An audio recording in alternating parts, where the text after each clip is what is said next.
Masechet Erchin Daf Kaf Dalet, on commence Bezrat Hashem à la première ligne, au dernier mot. Avalol Ishta Uvana Vechule, on a vu dans la Mishnah.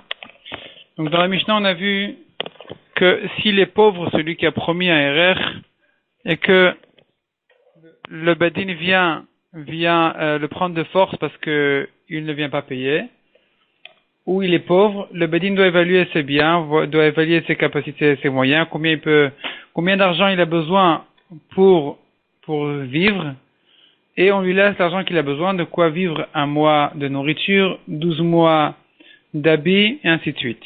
On a vu dans la Mishnah qu'on ne lui laisse pas cet argent-là pour que puisse vivre aussi sa famille, sa femme et ses enfants. Donc c'est ce qu'on a vu dans la Mishnah. Avalol ishto uvana vechule. Demande à Gemara Maïtama, quelle est la raison de cette halakha? Hu me'erkecha, velo ishto uvanav me'erkecha. On a pris du mot hu qu'il faut lui laisser de quoi que lui puisse vivre. Hu, lui, me'erkecha de son erer, laisse-lui de l'argent, mais pas, on déduit du mot hu, à lui et pas à sa femme et ses enfants. Rabbi Eliezer Omer, imaya ikar notanot imdo vechule. Si c'est un paysan, on lui laisse, et ainsi de suite. Verabana demande à Gemara Hanhu, lav kle umanut ninu. Les Chachamim considèrent que les taureaux sont considérés comme ses biens et qu'ils doivent être vendus au bien du Ekdesh. Ils doivent être vendus pour payer avec son RR. On ne considère pas ça comme les outils d'un artisan, mais on considère ça comme ses biens qui doivent être vendus. Et la nechassim ninu, ce sont des biens et pas des outils. Donc, on a vu dans la Mishnah, le paysan, ces taureaux doivent être vendus selon Rabbi Eliezer, et s'il a besoin de son âne aussi, pour sa parnassa, on le vend aussi. Selon Rabbi Eliezer. On a vu dans la Mishnah, si il avait un outil en triple et un outil en une seule pièce. Alors, on lui laisse l'outil qu'il avait en triple, on le laisse en double, et on vend le troisième. Et celui qu'il a en une pièce, il le garde en une pièce. Malgré que s'il avait en triple les deux outils, on lui aurait laissé deux de chacun, et on aurait vendu le reste.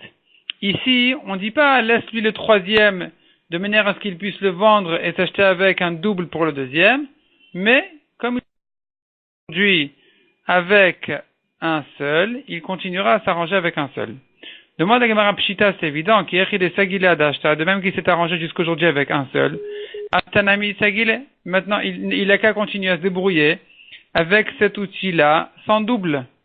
Répond la Gemara, Maudetema, j'aurais pu croire. Adaidna,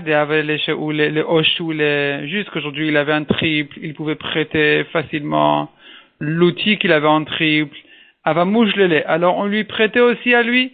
Quand il avait besoin de l'outil qu'il n'avait qu'en une seule pièce, quand il a besoin d'un double, eh bien, les gens lui prêtaient parce qu'ils savaient que lui aussi, il a d'autres outils à prêter. Ashtadeleka de machile. Mais aujourd'hui il y a personne qui va lui prêter parce que lui n'a plus rien en trop. Là, j'aurais pu croire que non, on devrait lui laisser. Kamash malan qu'on ne lui laisse pas. Amagdish et nechasav ma'alin not tfilin. Celui qui a sanctifié tous ses biens, les tfilin sont inclus. Il doit les racheter. Sans les racheter, ils sont ekdesh. Ils sont au ekdesh. Aougavra, la Gemara raconte une histoire qui ressemble à ça. Il y avait un homme des Avnin ou les Nirse qui a vendu tous ses biens. Donc il n'a pas sanctifié, il a vendu. Atalekamed Raviemar à Marléo. Ils sont allés chez Raviemar, il leur a dit Slikou les tfilin. Retirez-lui les tfilin de sur sa tête. Il doit les acheter de son acheteur, sinon ils sont vendus aussi. Maïkamash Malan Matnitini. Quel est le chidouche? C'est notre Mishnah qui l'a dit déjà.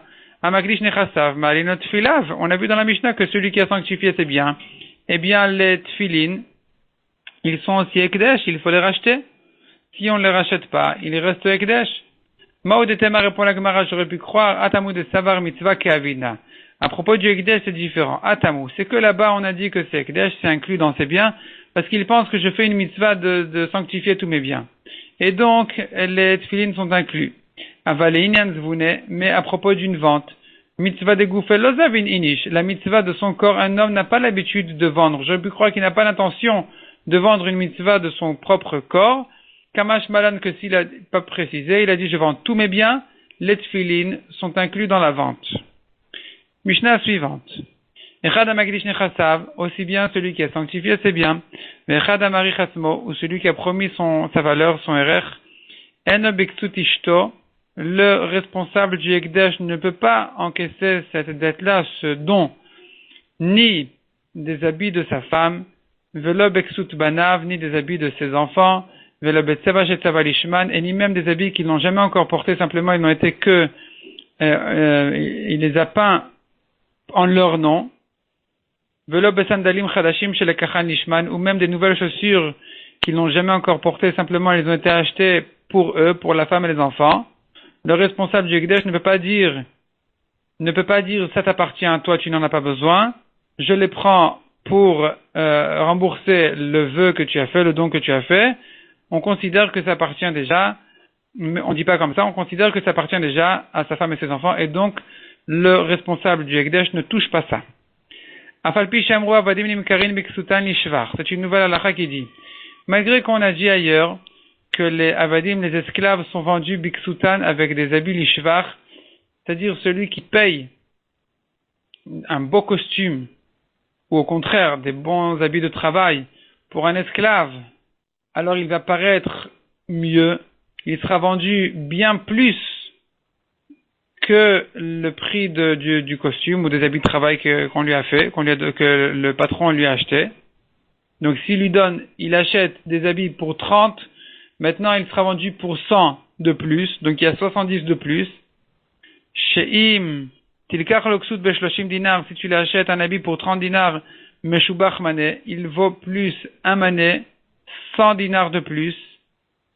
De même une vache, para imamtinin la ota alaitli, si on attend le jour du marché, meshubachati, elle sera vendue pour bien plus cher. Margalit, de même une pierre précieuse, si on la monte à la grande ville, meshubachati, on va trouver des acheteurs pour un bon prix.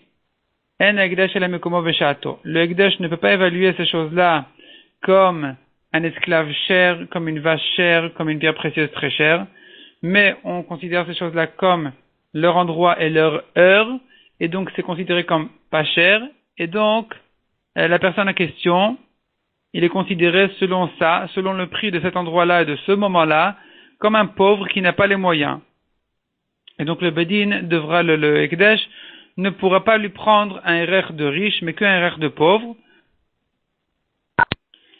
Et si lui, cet homme-là en question, il se débrouille à vendre sa pierre précieuse dans la ville ou à gagner de l'argent sur la vache ou l'esclave en les montant au marché, en les amenant là où il faut pour les vendre pour plus cher, eh bien c'est son gain. Le Ekdesh ne peut pas tenir compte de ça. Le Ekdesh ne peut calculer les moyens de cette personne-là que selon Mekomo, son endroit, Veshato et son heure. Donc à cet endroit-là, la pierre précieuse est vendue pour un prix moins cher, la vache est vendue pour un prix moins cher, et l'esclave il est vendu pour ce prix-là. C'est ça ce que le Ekdesh doit considérer, pas plus que ça. Le reste, si la personne va se débrouiller à le gagner, eh bien il aura gagné pour son compte. Tanura Banan Venatan et Terkecha Bayom Haou, c'est écrit dans la Torah, il devra donner le Erer Bayom Haou ce jour-là. Shelei Hashem Margalit les Kalim. Shelei Hashem, on apprend de là de ne pas attendre Margalit, la pierre précieuse les Kalim, pour les hommes légers, les pauvres qui n'ont pas d'argent. On devrait dire peut-être, on aurait pu croire qu'il faudrait attendre de pouvoir la vendre à un prix fort, à un prix cher. Et donc, ça serait considéré comme s'il avait plus d'argent. On ne dit pas comme ça. Mais on dit que, non, ici c'est ça son prix. Et donc, c'est pas vendu pour plus cher. C'est pas considéré pour plus que ça. La suite du pasuk dit Kodesh La'Hashem. Stam Ekdeshot Lebedek Habayit. Quelqu'un qui a sanctifié sans préciser à quel but exactement, eh bien, ça doit rentrer au Bedek Habayit, à l'argent qui vient pour soutenir les constructions du Beth Amikdash et les travaux qu'il y a à faire, et ainsi de suite. Donc, s'il n'a pas précisé, tout rentre au Bedek Habayit. Hadran Alach Shum Aitomim. On commence le 7e pérec de la Masechet, qui va traiter maintenant les terrains qui ont été sanctifiés, où la Torah a fixé un prix pour les racheter. La Torah a fixé pour 50 slaïm, on le rachète pour les 50 ans du Yovel. Donc la Mishnah nous dit comme ça, En makdishin ifna yovel pachot mishteshanim, on ne sanctifie pas un champ 2 ans, les 2 dernières années du yovel, à moins de 2 ans avant le yovel, velo goalin achar yovel pachot mishanachat, ni on rachète à moins d'1 an après le yovel. En mechashvin chodashim le hekdesh, on ne calcule pas les mois pour le hekdesh, aval hekdesh mechashev chodashim, mais le hekdesh peut lui calculer les mois. On verra dans la Gemara, à la fin de ce daf, au début du daf suivant, qu'est-ce que veut dire cette phrase-là. La Gemara maintenant se rapporte sur le début de la Mishnah qui a dit, on ne peut pas sanctifier pendant les 2 dernières années du yovel. Donc le yovel, on répète, c'est 50 ans. Tous les 7 shmitot, donc chaque 7e année c'est la shmita, au bout de 7 shmitot, qui durent 49 ans, la 50e année qui suit, c'est le yovel. Maintenant, au yovel, il y a beaucoup de halachot spéciales qui disent que les terrains qui ont été vendus reviennent chez le vendeur. Donc, Eretz Israël a été partagé en 12 tribus. Et donc, en général, en principe, on préfère que les terrains restent dans chaque tribu, entre les mains de chaque tribu. Celui qui n'a pas, qui a besoin d'argent, qui a besoin de vendre, il peut vendre, mais il vend jusqu'au yovel. Arrive le yovel, tout retourne chez les propriétaires, les premiers propriétaires. De même pour le hekdesh, on a des halachot spéciales qui disent que quelqu'un qui a sanctifié un champ, il peut le racheter jusqu'au yovel. Après le yovel, c'est terminé, ça passe au hekdesh, ça passe au kohanim. Il y a beaucoup de halachot qu'on verra au fur et à mesure, Bezrat Hashem, de ce pérec-là, et peut-être des prakim suivants aussi. Oui. Donc la Mishnah, elle dit, Vérami, nous on a vu une contradiction à notre Mishnah qui dit, Makdishin, on peut sanctifier. Ben ifna yovel, ben achar yovel, aussi bien avant qu'après le yovel.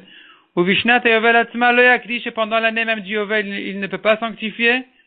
Vei mikdish anakdosha, et s'il a sanctifié, c'est pas kadosh. Donc c'est vrai que pendant l'année du yovel, on ne peut pas sanctifier, mais avant on peut oui. Donc pourquoi la Mishnah a dit qu'on ne fait pas de hekdesh pendant les 2 dernières années, les 2 années qui précèdent le yovel? Répond la Gemara, non, on n'a pas compris la Mishnah correctement. C'est pas qu'on ne peut pas sanctifier pendant les 2 dernières années, c'est pas ça le pshat de la Mishnah.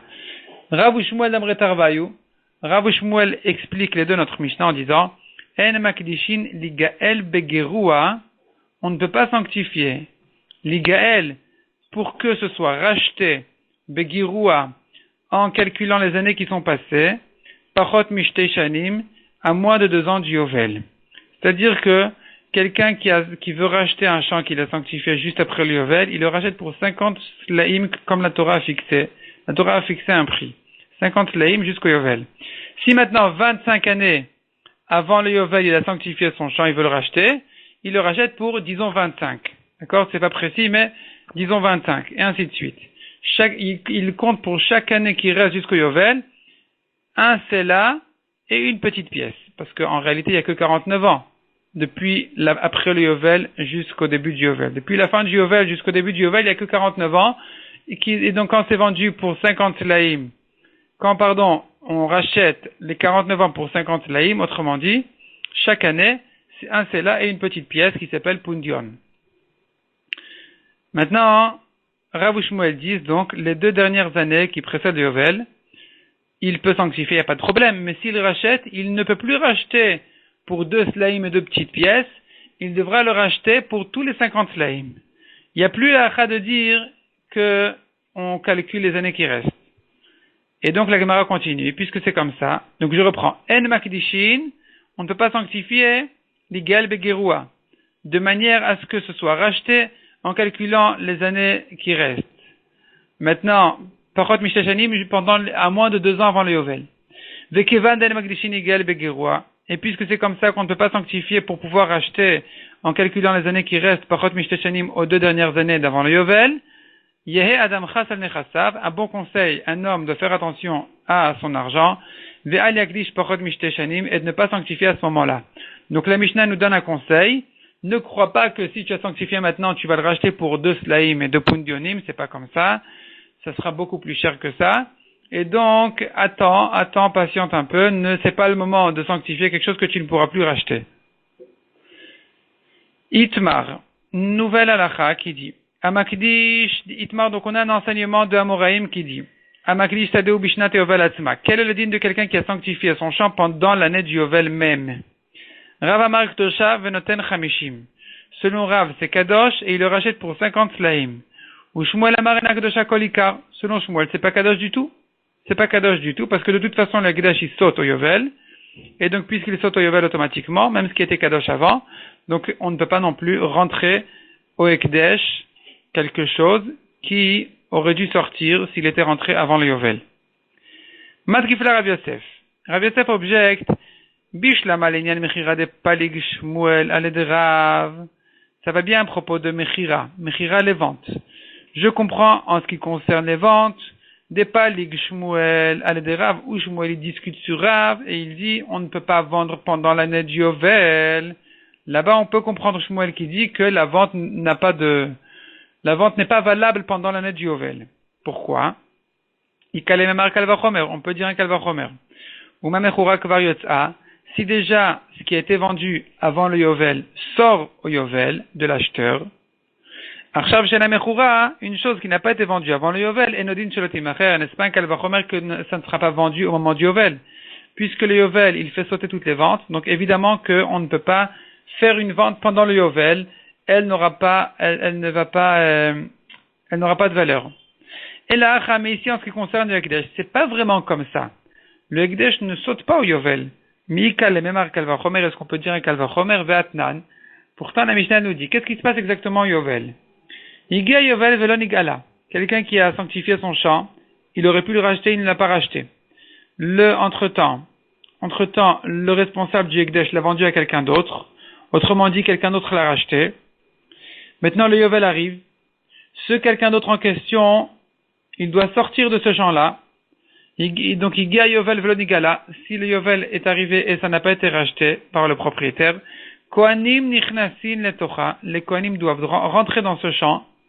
C'est-à-dire, ce champ-là, il passe au Kohanim. Venotnin damea divrei Rabbi Yehuda. Ils doivent payer le prix du champ au Ekdesh selon Rabbi Yehuda. Donc, on voit que selon Rabbi Yehuda, le Ekdesh n'a pas perdu ses champs au Yovel. Donc c'est faux de dire, je ne peux pas sanctifier pendant le Yovel, parce que même ce qui a été sanctifié avant le Yovel a sauté au Yovel. C'est pas vrai, ça n'a pas sauté du tout, au contraire. Les Kohanim, ils viennent, ils doivent payer, rembourser au Ekdesh le champ qu'ils reçoivent. Il répond la Gemara. Shmuel, donc Shmuel qui a dit que au Yovel, le Ekdesh n'est pas valable, on ne peut pas sanctifier pendant le Yovel. Autrement dit, même ce qui avait été sanctifié avant le Yovel le Ekdesh le rejette au Yovel. Kalvachomer qu'on ne peut pas sanctifier pendant le Yovel lui-même. Que pense Shmuel? Shmuel qui est Rabbi Shimon Tivirale. Il pense comme Rabbi Shimon de Amar nichnasin velonotnin. Lorsqu'arrive le Yovel, les Kohanim s'installent et ne donnent rien du tout au Ekdesh. Donc, quand ça a été sanctifié, c'était sanctifié que jusqu'au Yovel. Lorsque le Yovel arrive, ça passe au Kohanim. Le Yovel a perdu, le Ekdesh a perdu ce champ. Donc, puisque le Ekdesh a perdu le champ au Yovel, évidemment qu'on ne peut pas sanctifier pendant le Yovel. Puisque ce qui est rentré au Ekdesh sort au Yovel, et Kalvachomer qu'on ne peut pas rentrer au Ekdesh quelque chose pendant l'année du Yovel. On tourne la page. Que répond à ça Rav? Pourquoi est-ce que Rav considère qu'on peut sanctifier pendant l'année du Yovel, alors que les Kohanim, ils peuvent s'installer sans rien payer au Ekdesh. Donc on voit que l'Ekdesh perd ses biens au Yovel, perd ses champs au Yovel. Donc comment est-ce qu'on pourrait rentrer au Ekdesh des nouveaux champs pendant le Yovel, même l'année du Yovel? Il répond la Gemara, donc on a tourné la page, Verav Savar, sauf la Be'alim Mikehadra. Après tout, est-ce que ça revient chez le propriétaire qui l'a sanctifié? C'est pas donné au propriétaire. La Kohanim ou des Nafka. Ça sort pour être donné au Kohanim. Le champ, il sort de son racheteur et il est donné au Kohanim. Les Kohanim, Mishulchan Gavoa Kazachu. Or, les Kohanim, ils reçoivent de la table du ciel. Ils reçoivent, donc en réalité, c'est pas considéré comme si le Ekdesh avait perdu ça. Le Ekdesh donne ça aux Kohanim qui sont installés à la table du ciel. Donc c'est considéré comme si c'était pas encore sorti du Ekdesh. C'est considéré comme si les Kohanim profitent, de même que certains korbanot, on considère que les Kohanim, ils sont en fait invités à la table d'Hachem, à la table du ciel, à manger la viande de ces korbanot en question. Ici aussi, les champs sont des champs de Ekdesh qui sont donnés au nom du Ekdesh, au Kohanim, pas parce que le Ekdesh les a perdus, mais parce que le Ekdesh a choisi d'en faire ce qu'il veut. C'est pas que le Ekdesh a choisi, c'est Hachem qui a écrit la Torah et à qui est destiné le Ekdesh, qui a décidé au Yovel, qui a décidé que au Yovel, ça sera donné au Kohanim. Donc on ne considère pas ça comme si c'était sorti du Ekdesh, comme si ça avait été perdu du Ekdesh. Et puisque c'est pas sorti du Ekdesh, on peut même rentrer au Ekdesh des nouveaux champs. Donc c'est pour ça que Rav a dit, on peut sanctifier un champ pendant le Yovel, l'année du Yovel. Maïtama de Rav, quelle est la raison de Rav qu'on peut sanctifier? Donc Rav nous expliquait pour quelle raison on peut dire qu'on peut sanctifier pendant le Yovel. On n'a pas de contradiction à ça, on n'a pas de Kal Vachomer en disant que même ce qui a déjà été sanctifié avant doit sortir au Yovel. Comment est-ce qu'on pourrait sanctifier pendant le Yovel lui-même? Donc à cette question-là, Rav a déjà répondu. Donc Rav s'en sort en disant que non, il n'y a rien qui sort au Yovel du Ekdesh, c'est vrai. Mais qui dit quand même qu'on peut quand même sanctifier pendant le Yovel lui-même? Peut-être que seul ce qui a été sanctifié avant reste au Ekdesh. Mais qui dit qu'on peut être Makdish même pendant le Yovel? Maïtama de Rav, quelle est la raison de Rav? De Amar Kra, Rav fait une dracha du passou qui dit Ve'im Mishnat a Yovel. Et si depuis l'année du Yovel le champ a été sanctifié, on entend de là depuis l'année du Yovel est inclus. Ou Shnat Yovel Bichlal, l'année du Yovel est inclus dedans, on peut sanctifier même pendant l'année du Yovel. Ou Shmuel répond à ça, Shmuel, Miktiv Ve'im Bishnat Ayovel. Est-ce qu'il est écrit dans la Torah si pendant l'année du Yovel il a sanctifié? C'est pas écrit comme ça. Mishnat Ayovel Ktiv, c'est écrit autrement. C'est écrit depuis l'année du Yovel. Mishnat Sheachar Yovel. Quand on dit depuis, alors ça veut dire depuis l'année qui suit le Yovel, l'année du Yovel est exclue, on ne peut pas être Makdish pendant l'année du Yovel. Bishlama le Rav, demande la Gemara. Ça va bien selon Rav, Aïnu Dirtiv, Im Mishnat Yovel, Vimachar Yovel. C'est pour ça qu'on a deux psukim. Un pasuk qui dit s'il a sanctifié pendant le Yovel. Depuis le Yovel, selon Rav, ça veut dire pendant l'année du Yovel lui-même, il rachète pour 50 slaim. Et un autre pasuk qui dit si ça a été sanctifié après le Yovel, alors il calcule les années qui restent jusqu'au Yovel suivant. Et là, les Shmuel, Mayachar Yovel. Mais selon Shmuel, comment on va comprendre Achar Yovel après le Yovel? Pourtant, même les 50 slaim, c'est le prix fixé pour lorsque ça a été sanctifié après le Yovel. Donc on n'a pas besoin d'un deuxième pasouk. C'est pas qu'on n'a pas besoin, c'est que c'est faux de dire, c'est pas précis de dire que si par contre il a sanctifié après le Yovel, il doit calculer les années qui restent. Mais pourtant, le premier pasouk déjà, il parlait de ça. Il parlait d'un cas où quelqu'un avait sanctifié l'année qui suit le Yovel. Répond la Gemara, Achar, Achar. Quand on dit Achar à Yovel, la Torah elle dit après le Yovel, elle veut dire par là, après l'année qui suit le Yovel. Donc, le premier passage qui dit Mishnah Tata Yovel, il veut dire que quelqu'un qui a sanctifié l'année qui suit le Yovel. Lui, il rachète pour 50 laïm. Le deuxième passage qui dit Vimachar Yovel Yakdi Sadeu, s'il sanctifie après le Yovel, on veut dire par là un an plus tard, qui est déjà la deuxième année du Yovel. C'est là où il commence à calculer les années qui restent jusqu'au Yovel suivant. Métivé, la Gemara, enfin objecte. C'était une question en fait qui devait sauter tout de suite à l'œil.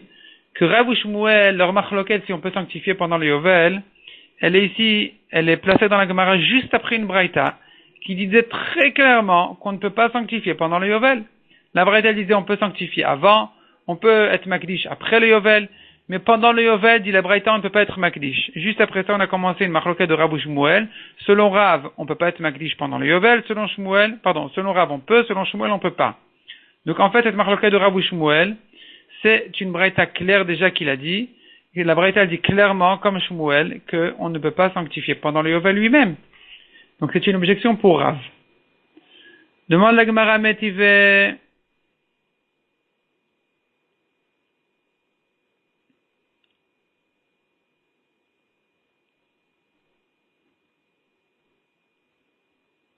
Métivé en début de ligne. Métivé. Makdishin ben ifna yovel ben achar yovel. On peut sanctifier aussi bien avant qu'après le Yovel, ou vishnat yovel atmal le yakdish. Mais pendant l'année du Yovel, il ne peut pas être makdish, veim mikdish anakdosha. Et s'il était makdish, c'est pas kadosh. Donc c'est une objection pour Rav. Amar elecha Rav, répond Rav. Enakdosha begirua. Quand on dit que c'est pas kadosh pendant l'année du Yovel, on veut dire par là, c'est pas kadosh pour être calculé selon les années. Commence à soustraire les années qui sont déjà passées. C'est pas comme ça. Aval kadosh venotnim chamishim. C'est kadosh et on donne 50 laïm pour le racheter. Demande à Gemara Miklal de l'Ifna Yovel Kedosha Ligael Begirua. Si tu me dis que pendant l'année du Yovel, c'est pas Kadosh. Qu'est-ce que ça veut dire que c'est pas Kadosh? Ça veut dire que c'est pas Kadosh pour soustraire les années qui sont passées, mais il faut donner la totalité de 50 Slaim. J'entends de là que quand on a dit mais avant et après le Yovel, on peut lui être Magdish, autrement dit, on peut être Magdish même en commençant à calculer les années qui restent jusqu'au Yovel et on soustrait les années qui sont déjà passées. Donc, Miklal, de l'Ifna Yovel, j'entends de là que, avant le Yovel, Kdosha, Ligel Begerua, on peut sanctifier même pour racheter en calculant les années qui sont passées et les années qui restent. Véa, pourtant, on n'a dit pas comme ça. On a dit Véa Rav Shmuel Lamretar Vayou. Et Rav Shmuel, on les deux dit. En Makdishin Ligel Begerua. On ne peut pas sanctifier de manière à racheter en calculant les années Pachot Mishteshanim, à moins de 2 ans d'avant le Yovel. Donc, comment on peut lire cette braïta qui dit, selon Rav, on a dit, pendant le Yovel, tu ne peux pas être Makdish en croyant que tu pourras soustraire les années qui sont passées et calculer les années qui restent. Mais, tu peux être Makdish avant et après le Yovel. Autrement dit, tu peux être Makdish même en tenant compte de ces calculs-là, du rachat, en comptant combien d'années il reste jusqu'au Yovel. Mais c'est pas vrai, pourtant on a dit que non, les 2 années d'avant le Yovel, il faut payer tous les 50 slaim. On ne commence pas avec ces calculs-là, je ne paye que 2 slaim et 2 pundionim. Donc la braïta n'est pas lisible de cette manière. La braïta, il faut la lire telle qu'elle est. Pendant le Yovel, on n'est pas Magdish du tout. Avant et après le Yovel, on peut être Magdish. Et à ce moment-là, effectivement, donc pendant les 2 dernières années avant le Yovel, on ne pourra pas faire les calculs du rachat. Il faudra racheter pour tous les 50 slaim entiers. Donc en tout cas, pendant l'année du Yovel, selon cette braïta, on n'est pas Magdish du tout. Objection pour Rav. Amar lecha Rav, répond Rav. Haman et Rabbanani. Cette braïta, comme qui elle va? Comme Rabbanan. Ve'an adamre ke Rabbi. Et moi, je pense comme Rabbi. Quel Rabbanan, quel Rabbi? De Amar Rishon v'Rishon bichlal, Shvi v'Shvi bichlal. À propos de Pesach, on a vu dans le périque précédent, ou dans le Daf Yudchet Amudbet, écrit dans le Masoret Hachas, donc il y a quelques dapim, on a vu que à propos de Pesach, c'est écrit Miyom Arishon ad Yom Hashvi. Depuis le premier jour jusqu'au 7e jour, tu ne mangeras pas de rames, tu mangeras les matzot, ça sera Pesach. Et on a une machloquette entre Rabbi et Rabbanan, qu'est-ce que ça veut dire depuis et jusqu'à? Est-ce que le premier et le dernier jour sont inclus, le premier et le 7e sont inclus dedans ou pas? Donc selon Rabbi, qui dit Rishon ve'Rishon bichlal, Shvi ve'Shvi bichlal, le premier et le premier est inclus, le 7e et le 7e est aussi inclus. Alors, on voit de là que Rabbi pense qu'il n'y a pas besoin d'autres passouk, comme ce que Rabbanan disent, qu'il y a besoin d'un autre passouk qui disent clairement, le 7e jour aussi fait partie de Pessah, le premier aussi, tu comprends de là qu'il fait partie de Pessah. Selon Rabbi, non, je l'entends, des mots du premier au 7e, j'entends déjà que le premier et le 7e sont inclus dans Pessah. Donc, Achanami, ici aussi, à propos du Yovel, Mishnat, quand la Torah elle dit depuis Shnat à Yovel, depuis l'année du Yovel, selon Rabbi, on sait bien que ça veut dire Ushnat Yovel Bichlal. L'année du Yovel est inclus dedans. Comme ce que Rabbi a dit, que Miyom Arishon, depuis le premier jour de Pessah, le premier jour est inclus. Ici aussi, Mishnat Yovel, l'année du Yovel est inclus. Donc, on a le droit selon Rav, donc selon Rabbi, et c'est comme ça que pense Rav, on peut être Makdish pendant l'année même du Yovel. Demande à la Gemara et Rabbi, si Rav dit comme Rabbi qu'on peut être Makdish pendant l'année même du Yovel, Pundion Mayavite, pour quelle raison? Il faudrait ajouter un Pundion, une petite pièce pour chaque année qui reste jusqu'au Yovel, puisque selon Rabbi, je peux être Makdish pendant l'année même du Yovel. Donc jusqu'au Yovel prochain, il y a combien d'années? 50 ans. Depuis le début de l'année du Yovel jusqu'au début de l'année du Yovel prochain, il y a 50 ans. 50 ans, 50 slaim, ça fait un sela par année. C'est pas la peine d'ajouter le pundion. Si je dis que pendant l'année du Yovel, je ne peux pas être Makdish, alors je comprends le pundion. Le pundion qui est la petite pièce qu'il faut ajouter au-delà du sela par année, elle a son sens. Parce que il ne peut sanctifier que après le Yovel. Et donc, depuis après le Yovel jusqu'avant le Yovel prochain, il n'y aura que 49 ans, qui sont les 49 années entre un Yovel et l'autre. Les 2 Yovelot exclus. Je comprends que quand la Torah me dit 50 Selaim pour 49 ans, ça fait un Sela et encore un peu par année. Mais si je dis pas comme ça, Si je dis que je peux être Magdish même pendant l'année du Yovel, donc j'ai depuis l'année du Yovel qui est le début de la 50e année, jusqu'au début de la 50e année suivante, donc de la 100e année, j'ai 50 ans complets. 50 ans, 50 laim, ça fait un sela par année, donc pundion, mayavite, à quoi il sert ce petit pundion là selon Rabbi? Si tu me dis que Rabbi ne pense pas qu'il faut ajouter un pundion, effectivement selon Rabbi il suffit d'un sela par année. Ve'atna, il y a une Mishnah qui dit pas comme ça. S'il a sanctifié 2 ou 3 ans avant le Yovel, Rabbi Omerani, noten sela ou pundion. Donc Rabbi a dit clairement, je dis qu'il doit donner un sela et un pundion par année. Et répond la Gemara, Rabbi qui Rabbi Uda Sivirale. Rabbi pense comme Rabbi Uda de Amar, Shnat Hamishim, Ola Lekan ou Lekan. La 50e année, elle compte pour les 2 Yovlot. Elle est la 50e du Yovel précédent et la première en même temps du Yovel suivant. Donc en réalité, selon Rabbi Uda, entre un Yovel et l'autre, je n'ai que 48 ans sans les Yovlot. Parce que après la 7e Shemitah, commence une année qui est l'année du Yovel et en même temps la première année de la Shemitah suivante. Jusqu'à la Shemitah suivante, après ce Yovel-là, il n'y aura que 5 ans. La Shemitah suivante sera la 6e année à partir du Yovel, à partir de l'année qui suit le Yovel. Parce que le Yovel est la première année déjà de la Shemitah. Et donc ça fait que d'un Yovel à l'autre, sans compter les Yovlot, je n'ai que 48 ans. Donc Rabbi qui dit qu'on peut être Makdish pendant le Yovel lui-même, c'est vrai, il a 49 ans, il n'y a pas de problème. Donc il a 50 Slaim pour 49 ans, tu partages 50 Slaim pour 49 ans, ça fait un Sela et un Pundion par année. Demande la Gemara Lishmuel, donc ça c'est selon Rav. Donc selon Rav, Rabbi pense comme Rabbi Yehuda, que d'une part Rabbi pense qu'on peut être Makdish pendant le Yovel, d'autre part il pense comme Rabbi Yehuda que le Yovel c'est la 49e année depuis le Yovel précédent.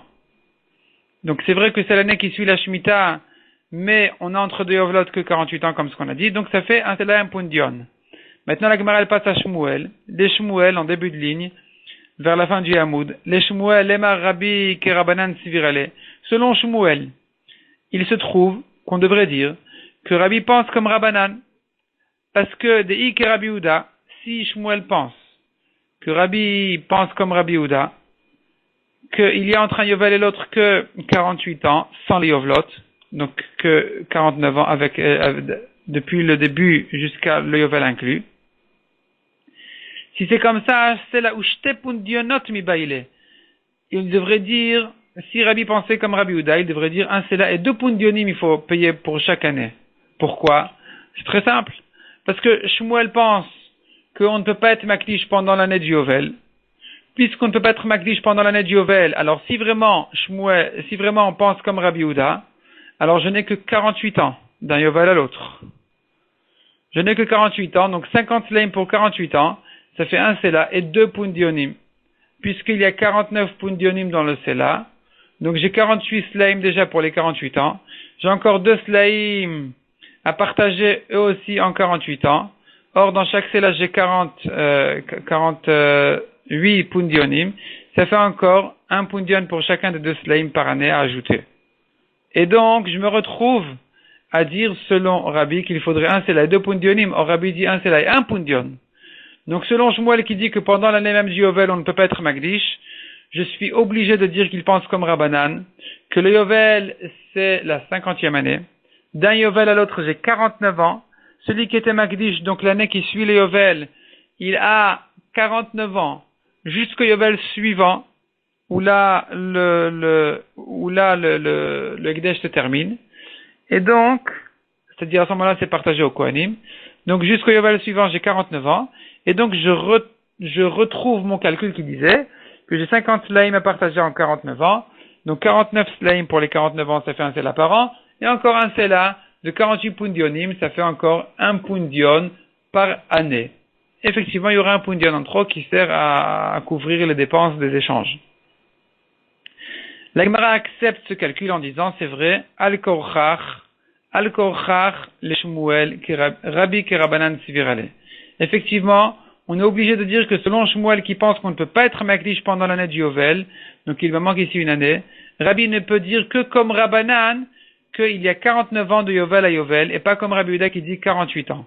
Puisqu'il y a 49 ans, je comprends que les 50 Selaim font un Selaï, un Pundion par année, et non pas un Selaï, 2 Pundionim par année. Tashma, la Gemara continue en demandant, Velo Goalin achar Yovel pachot mishana, on ne peut pas racheter après le Yovel à moins d'un an.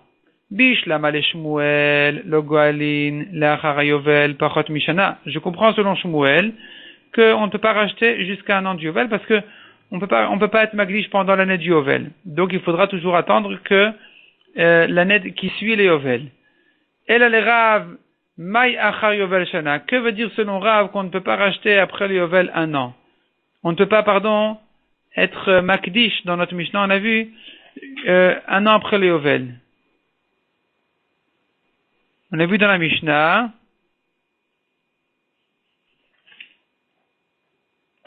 On ne peut pas racheter après le Yovel, Pachot Mishana, moins d'un an. Donc selon Rav, on comprend pas ça. Mayachar Yovel Shana. Pourtant, selon Rav, on peut être Magdish même pendant le Yovel, donc on pourrait racheter même à la fin du Yovel. C'était pas la peine d'attendre encore un an. C'est pas la peine d'attendre l'année d'après le Yovel. Répond la Gemara. Ni savrat achar Yovel mamash. Est-ce que tu crois que quand on dit de ne pas racheter jusqu'à l'année qui suit le Yovel, un an d'après le Yovel, tu penses que ça veut dire un an d'après l'année du Yovel? C'est pas comme ça qu'il faut comprendre la Mishnah. Mai achar Yovel. Que veut dire après le Yovel? Be'emtsa Yovel. Au milieu des 50 ans du Yovel. À l'année 13, 25, 39. Au milieu du Yovel. C'est là on dit, au milieu du Yovel, tu ne peux pas racheter avant un an. Avant un an, ça veut dire au milieu de l'année. Tu es obligé de calculer cette année aussi, comme si elle était une année entière qui appartient au Ekdesh. Dechol kama de lo malia leshana. Donc on a commencé le daf café. Tant que, de lo malia leshana, que l'année ne s'est pas terminée, l'homme égaré, on ne peut pas soustraire cette année en disant c'est une année qui est déjà passée, je n'ai pas besoin de la rembourser au Ekdesh, de la racheter du Ekdesh, c'est faux. Tu dois la racheter même s'il ne reste que 6 ans de cette année, tu ne donnes pas un demi-Sela, un quart de Sela, un tiers de Sela, on commence pas avec cette histoire, il faut donner le Sela entier avec le Pundion au Ekdesh. Maïka Mashmalan, quel est le chidouche? Demande la Gemara. Den mechashvin chodashim im Ekdesh, qu'on ne compte pas les mois vis-à-vis du Ekdesh. Habehed yaktane.